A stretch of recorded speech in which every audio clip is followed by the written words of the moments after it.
ধন্যবাদ মনোময় বড়ুয়া সরকার দলীয় প্রধানমন্ত্রীকে।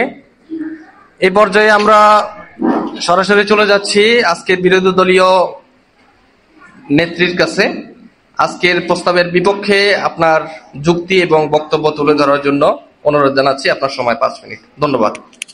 মাননীয় স্পিকারকে আমি অতি আন্তরিকভাবে ধন্যবাদ জানাচ্ছি এই মহামঞ্চে আমার বক্তব্য তুলে ধরার সুযোগ করে দেওয়ার জন্য। সেই সাথে এখানে উপস্থিত সকল অতিথিকে জানাচ্ছি আমার সালাম। সেই সাথে এখানে উপস্থিত আমার ভাই ও বোনদেরকেও আমি অতি আন্তরিকভাবে সালাম জানাচ্ছি। আজকের বিতর্কের বিষয় মোবাইল ফোন শিক্ষার্থীদের জন্য আশীর্বাদ নয় অভিশাপ। আমি এবং আমার দল প্রথমেই এর বিপক্ষে অবস্থান করে আমার বক্তব্য শুরু করছি। মোবাইল ফোন বিজ্ঞানের একটি অদম্য আবিষ্কার। মোবাইল ফোন নামটি শুনলেই ভেসে আসে নানা কৌতূহল। মনে হয় কিভাবে তৈরি হয়েছে এই মোবাইল ফোন এবং এর শুরু থেকে শেষ পর্যন্ত জানতে আমাদের মনে আগ্রহ জাগে। মোবাইল ফোন শিক্ষার্থীদের একটি সুবিধাজনক বস্তু যা শিক্ষা কাজে খুব গুরুত্বপূর্ণ ভূমিকা রাখছে। শিক্ষার্থীরা বর্তমানে যে কোনো পাঠ্যক্রমে না বুঝে তা তারা মোবাইল ফোনের মাধ্যমে সমাধান করতে পারে, সেটা অস্বীকার করার কোনো বিষয় না মাননীয় স্পিকার। শুধু তাই নয়, মোবাইল ফোনের মাধ্যমে এখন শিক্ষার্থীরা বিভিন্ন ধরনের পড়াশোনা করতে পারছে, যা তারা বিভিন্ন ধরনের দুর্বল বিষয় যার মাধ্যমে তারা আটকে যায়, সেসব বিষয় তারা মোবাইল ফোনের মাধ্যমে সমাধান করতে পারছে। মাননীয় স্পিকার, প্রথমেই আমি মোবাইল ফোনের কয়েকটি ভালো দিক উপস্থাপন করে আমার বক্তব্য শুরু করছি। প্রথমত, মোবাইল ফোনে বিভিন্ন ধরনের অনলাইন ক্লাস দেখার মাধ্যমে শিক্ষার্থীরা তাদের কোথায় ভুল হচ্ছে না হচ্ছে সেটি বুঝতে পারে। মোবাইল ফোন যদি না থাকতো মাননীয় স্পিকার, তাহলে সেটি কি সম্ভব হতো? প্রতিপক্ষের বক্তার কাছে আমার প্রশ্ন। দ্বিতীয় যে ধাপটি, সেটি হচ্ছে 2020 সালে করোনা আবহাওয়াকালীন দেখা যায় যে তখন লকডাউন থাকার কারণে শিক্ষকরা শিক্ষার্থীদেরকে পাঠদানে সহায়তা করতে পারেনি। বিদ্যালয়ে তখন সবকিছুই বন্ধ ছিল। তখন একমাত্র অবলম্বন ছিল মোবাইল ফোন। মোবাইল ফোনের মাধ্যমে তখন শিক্ষকরা শিক্ষার্থীদেরকে পড়ালেখার বিষয়ে সহায়তা করেছে।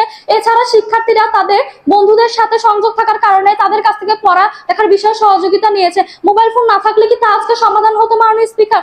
শুধু তাই নয়, এখন বর্তমানে কোনো শিক্ষার্থী যদি অসুস্থ হয়ে যায়, বিদ্যালয়ে অনুপস্থিত থাকে, তবে সে তার বন্ধুদের সাথে এবং টিচারদের সাথে হোয়াটসঅ্যাপ, মেসেঞ্জার, ইমোতে অ্যাড থাকায় তাদের কাছ থেকে পড়া নিতে পারে। মোবাইল ফোন না থাকলে তা সম্ভব হতো না। মাননীয় স্পিকার, আমার প্রতিপক্ষের বক্তা যে জিনিসগুলো বলেছেন তা আমি অতি গভীরভাবে মনোযোগ সহকারে শুনলাম।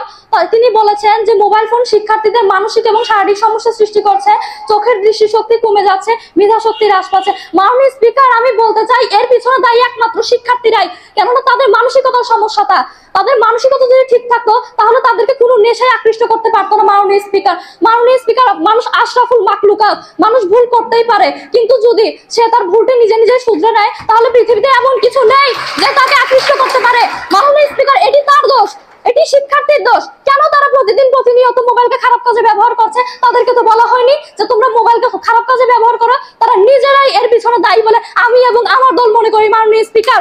মাননীয় স্পিকার, এর পিছনে শিক্ষার্থী দায়ী। শুধু তাই নয় মাননীয় স্পিকার, পিতামাতা সন্তানকে অনেক বিশ্বাস করে, তাদেরকে বিশ্বাসের কারণে মোবাইল দেয় যে আমার সন্তান পড়ালেখার কারণে মোবাইল নিচ্ছে। এখন যদি তারা তাদের পিতামাতাকে অবহেলা করে এবং তাদের গুরুত্ব না দিয়ে তার মোবাইলকে খারাপ কাজে ব্যবহার করে, তাহলে এর জন্য দায়ী কে? মোবাইল ফোন নাকি তারা নিজেরাই? মাননীয় স্পিকার, শুধু তাই নয়, মোবাইল ফোন যে শুধু খারাপ দিকই করে তা না। মোবাইল ফোন একটি ভালো প্রযুক্তি হিসেবে ব্যবহার করলে সেটি যারা ভালোভাবে ব্যবহার করবে তাদের জন্য আশীর্বাদ, এবং যারা খারাপভাবে ব্যবহার করবে তাদের জন্য অভিশাপ। সেটা আমি এবং আমার দল মনে করি। মাননীয় স্পিকার, আমার প্রতিপক্ষের বক্তার কাছে আমার প্রশ্ন যে যদি মোবাইল ফোন না থাকতো তাহলে কি বিশ্বে আজকে এত উন্নতি হতো?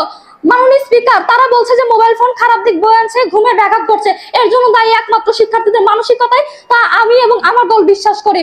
মাননীয় স্পিকার, আমরা সবাই জানি যে সিগারেটের প্যাকেটের উপর লেখা থাকে ধূমপান স্বাস্থ্যের জন্য ক্ষতিকর, সেটা এখানে যারা উপস্থিত তারা সবাই জানে। কিন্তু কিছু কিছু মানুষ তখন ধূমপান করে থাকে এবং তাদের যখন ক্যান্সার হয় তখন তারা বলে যে এখানে আমার কোনো দোষ নেই, এখানে দোষ সিগারেটের। মাননীয় স্পিকার, তাহলে তো বোঝা যায় যে এখানে তাদের নিজেদের দোষ, কেননা তারা দোষ দিচ্ছে সিগারেটের, অথচ নিজেদের দোষ সেটা তারা বিশ্বাস করছে না।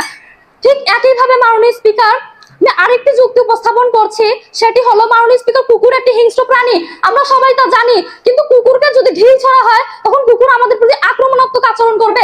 ঠিক একইভাবে মোবাইল ফোনকে যদি আমরা খারাপভাবে ব্যবহার করি তবে সেটি আমাদের জন্য হয়ে উঠবে অভিশাপ, যা শিক্ষার্থীদের উদ্দেশ্যে আমি বলতে চাই। আমি সর্বশেষ যে কথাটি বলতে চাই তা হলো মোবাইল ফোনকে ভালো কাজে ব্যবহার করলে তা তাদের জন্য আশীর্বাদ স্বরূপ হয়ে উঠবে, আর খারাপ কাজে ব্যবহার করলে তা অভিশাপ স্বরূপ। আর শিক্ষার্থীদের যদি মানসিকতা ঠিক থাকে তাহলে এমন কোনো পৃথিবীতে নেশা নেই যে শিক্ষার্থীদেরকে আকৃষ্ট করতে পারে। তাই একমাত্র নির্ভর করে শিক্ষার্থীদের উপর যে তারা তা ভালো কাজে ব্যবহার করবে নাকি তারা খারাপ কাজে ব্যবহার করবে। ধন্যবাদ মাননীয় স্পিকার।